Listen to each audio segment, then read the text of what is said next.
All right, good morning everybody. So now we're going to be working on horns and tentacles and warts, okay? So for a horn, long teardrop shape, and you saw how I just kind of flattened out the little bottom area. This would get slipped and scored onto your project, but since I'm not doing a project right now, I'm just gonna push it onto the table so it sticks. But you would need to slip and score. Now you could leave the horn straight. You could curve it so it looks, like that. That's fine too.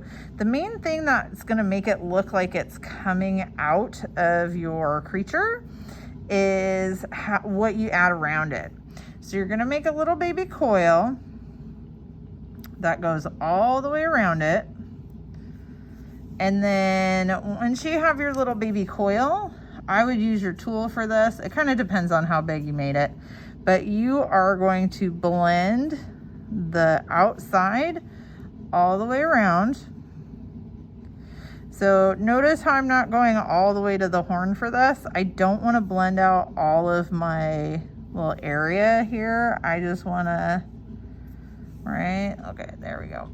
So I still want it to look like there's something there. And if I need to, I can kind of push it a little bit tighter up against my horn. But see how this looks like it's coming out of something? Now you could have like horns, or tentacles that come out of your mouth or out of, they could come out of your body like that. Maybe you want one in your eyeball. I don't know. But tentacles are the same as horns. The only difference is usually they're a little bit longer. And when you go to make the little tentacle-y bit, you want to make all the little suckers. So now I'm not going to spend a whole bunch of time slipping and scoring this right now, since I don't want this video to be super long, but you're going to make a whole bunch of little tentacles. You would score all the way along here. So kind of like the raspberry, you really want to do a good job slipping and scoring on this side. So I would do it all the way down. I would add my water, make it super goopy, and then I would add on the little tentacles by squeezing those in like this in little pairs. And then you take your pencil tool and you just go boop, boop. And that changes it from being little spheres to being like the actual tentacles.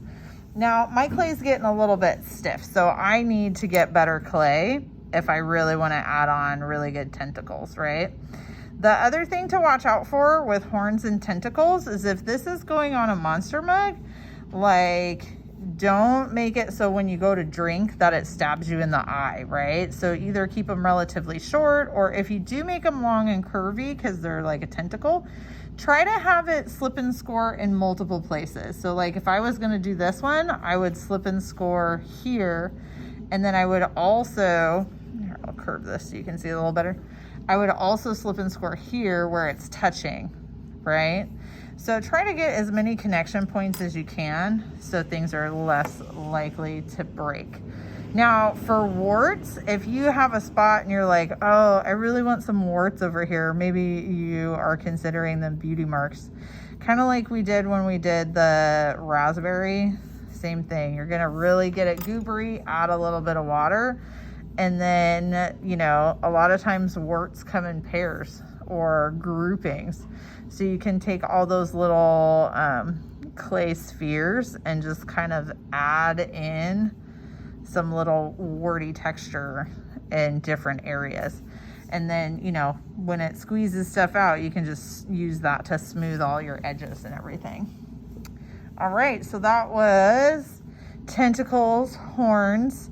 And like I said, remember to use this technique that I did on the horn on the outside of the tentacles too, unless you have it coming out of a mouth or something. And okay, so warts, horns, and tentacles. All right, thanks everybody. Be creative and have some fun.